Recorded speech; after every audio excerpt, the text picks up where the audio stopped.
Hey everybody, this is Dylan. I'm here with John Pierre. You haven't seen him on the channel before. We've seen him do work online with Chef AJ and many others. So tell us a little bit about your background. Introduce us for the first time. Sure, I'm John Pierre. I've been teaching nutrition and fitness, particularly vegan nutrition, for over 30 years. I've been vegan for 35. And my background actually is in geriatrics. So over 25 years ago, I created the first brain building programs in the United States using a plant-based diet, and then nutraceuticals, certain nutrients for the brain, along with physical activities for seniors, and then written exercises to stimulate the brain. Okay, so you're focusing a lot on the physical health, human health, but I know you're also very passionate about the other two sides of veganism, which is the planet. Absolutely. And the animal welfare ethical side. Yep. So tell us a little bit about your efforts there too. Sure. So I became vegan around high school, and the two oral reports I did in high school were women's rights and animal rights. So same thing I'm doing today. And I became vegan for ethical reasons. So I didn't want to harm anything, and I wanted to do as least damage as possible. Once I found out what the atrocities that were taking place were from the diet and lifestyle, it was easy for me to quit. I just wish I would have learned sooner than high school. Mm-hmm. What was it that happened in high school for you? How did you open up to this? Well, just back then there wasn't the internet and there wasn't a lot of information, but PETA had already just got started. Mm-hmm. And so them and some different organizations had magazines that I had saw. And basically there were some different books that I read. And once I started learning that that hamburger was once a living, breathing animal, I just couldn't believe I didn't know that sooner. So once I realized that hamburger was a cow, I stopped eating it. Once I knew that chicken McNugget was a chicken, I stopped eating it. And once I knew that chicken fillet was a fish, I stopped eating it. So you didn't need to see animal agriculture in documentaries or any of these things. You just, once you found out it was real animals, yeah, no more. That was it. That was it. I mean, I didn't want to contribute to anything that was violence or hurting or killing anything. Yeah. So when did you start to realize some of the health side? Like I was vegan for 3 years, a junk food vegan for 3 years before I actually figured out that there was a difference between healthy vegan and junk food vegan. Sure. How did that happen for you? Well, back then, natural hygiene was still, there was information out. They had a magazine, Health Science, I think it was. And so I was reading stuff like that because I worked in a health food store. So I was reading a lot of the old time people, and I was understanding about the health aspect. It just wasn't my first initial thing. But I was an athletic trainer in high school, so I worked with athletes all the time. And once you start feeling better eating a vegan diet, you want to share that and tell people, hey, just start eating more fresh fruits and vegetables, start cutting back on those animal products, and you'll feel better. So then I start doing more research into it, and I start seeing more of the somewhat science. Dr. McDougall had come out, I think it was around maybe 84, 85 with one of his books, and Dr. Clapper also. So that information was just starting to get out there. Yeah. Now with the planet, you're doing a lot of work here at the conference about single-use plastic. Yeah, that's really important. Our organization, livingwithharmony.org, is really big into just teaching people about single-use plastic, how devastating it is to the planet. And simple things like, instead of getting a regular toothbrush, get a bamboo toothbrush that can degrade and compost. Mm-hmm. Instead of getting dental floss in plastic, you can get one that's in a glass container, and then you get a refill. And so then you never have to have those single-use plastics. Right. So yeah, we spend a lot of time doing that work for sure. Excellent. You said something really meaningful for me that I listened to, vegan versus plant-based versus planet-based. Talk to us about that. Well, originally there was veganism, and it had a certain meaning. We knew what the diet was, and the people who were vegan were loving and kind and compassionate. They were concerned about animals and the environment. But as time went on, they start using a different term called plant-based nutrition. Mm-hmm. And gone kind of went the ethics. People were eating plant-based just for their health or to look better, to perform better, which is fine. But I think we stopped teaching them the ethics of everything. And so I'd like to bring veganism back, that term, but it's gotten so eroded that it almost is meaningless today. So our organization created a term called planet-based living.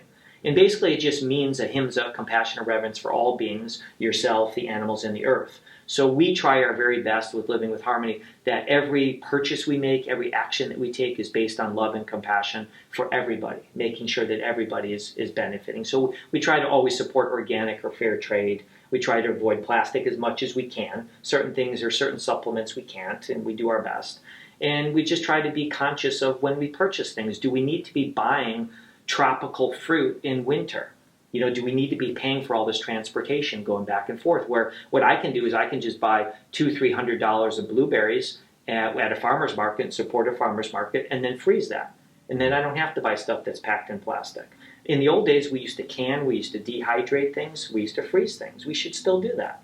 In your work with one-on-one with people, are you finding, because a lot of your work is on the health side, right? When you're working directly with people, would you say? Well, yeah, health, fitness, and a lot is, I've worked with abused women for 30 years, so a lot of it is emotional based too. But you're really getting into the vegan side of it when you're doing this? You're not just talking from a plant-based Oh, perspective, no, not at right? all. Yeah, no, because there's nothing wrong with being plant based, but to me, it's kind of more of a me thing. It's about me, where we want to teach people planet based living, which is about we. So what do you see them take to first of the three sort of pillars of veganism: the ethical, the climate, the health? The health first, most people take. And do they open up to the other sides? They do over Quickly, time. do you Here's an find? interesting thing. As they get healthier physically and as their brain gets healthier, then they're more open to things. That's kind of what happened for me. That's why I asked, because it's really interesting. I wasn't really connected to the ethical side, but I was connected to the environment because my background is in solar panel installation and everything. And I was going out, install a solar system, come home, eat meat, and you're like, I just erased all of the hard work that I did. Exactly. So that really helped, but obviously the health side too. And then my ethical side developed over time. It was really interesting how that happened. So I was just curious. It sounds like other people are kind of going through it in these stages in the same way. So I'll have a client come to me that's, say, 350 pounds, literally can't walk around the block. I'm not going to talk to them about ethics and the environment because for them it's literally life or death. Yep. And so what I've seen with clients like that is as they become, vegan and they change their diet, and I'll still mention about, well, when you do buy soap, let's buy this non-tested, and I'll start talking about it. And basically I'll have clients, it almost always happens, they say, John, now that I'm feeling so much healthier and I've lost all this weight, I want to take it up a notch. I'd like to learn about what you've been sharing with me all these years about not buying tested products, about being concerned about the environment. So it's a natural transition for people. Yeah. It's really beautiful. It is. You're working on an animal sanctuary, and that's something that is so interesting to me because I just would love that lifestyle of being out away and just enjoying animals. I grew up with animals. Tell us about your effort, how that's going, how hard that is to accomplish, and how long you've been doing it. So I'm in Colorado, so near Boulder, in Boulder, but we're looking in the vicinity to get a farm. So we have 10 acres on a house and a barn, something like that is what we're looking for. So we not only can have a micro sanctuary, because I have 19 animals already that are rescued, and then we're looking to be able to run retreats there. Because I do retreats around the country, but we want to have one major facility that we can go to.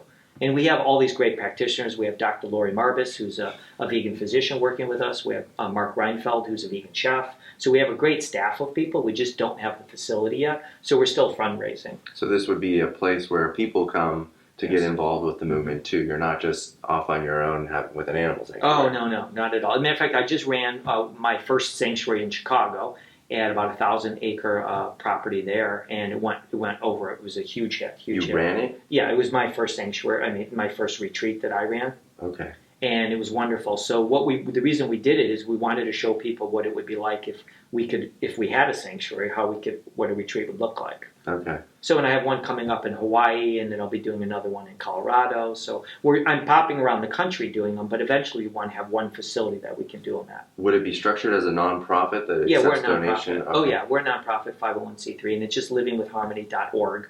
And we're on Facebook and Instagram. What are you seeing out there with funding for these kinds of efforts? It's tough because a lot of rich donors, a lot of people have a lot of money. They don't really like the idea of sanctuaries as much. So this is more of a sanctuary retreat center, an education center, where you can teach about gray water, composting, making your own sprouts. So the funding might come from the consumer level attendees of the retreat rather than the big donors. Yeah, it's a little bit slower. Is there any government support for efforts like this? It's hard to get, and you have to have people that know how to write grants and get that. Yeah. Okay. But the idea behind it is I'm all about education. My goal is to light your candle, and then you as an educator, I hope, go out and light all these other people's candles. So I love just sharing information. Like today, when we did our class in the morning on coordination and skill, all these people were taking notes, and some people were physical therapists, and they said, I'm going to apply this at my work, and that's what I love. Yeah. I love when people take the information and share it out with other people. Awesome. Thank you so much. Tell us how best to support you. The best way is livingwithharmony.org. Okay. And we need donations, but we also just need people that could maybe volunteer to do social media for us, or even just tell people about us. Just take 10 friends and send them our link, livingwithharmony.org, and say, hey, could you support them? And then also, most importantly, the best thing that you can do in the world is just become a beacon of light and love and do good in the world. We're not the only ones that are doing good. Everyone can do good. Mother Teresa said, the smallest deed done is far greater than the largest intention. So anything you can do, like here at the hotel, when I leave, I'll take my sheets off, I'll take the pillowcases off, I'll clean the room, I'll clean the bathroom, I'll put the garbage all in a neat order. So it's a small little thing I can do when I leave to show my respect to the maids, the housekeepers, and also just get in that mindset of always trying to be a good steward of the land. Yeah, excellent. Well, I look forward to working together lots more in the future. Thank you so much for your time.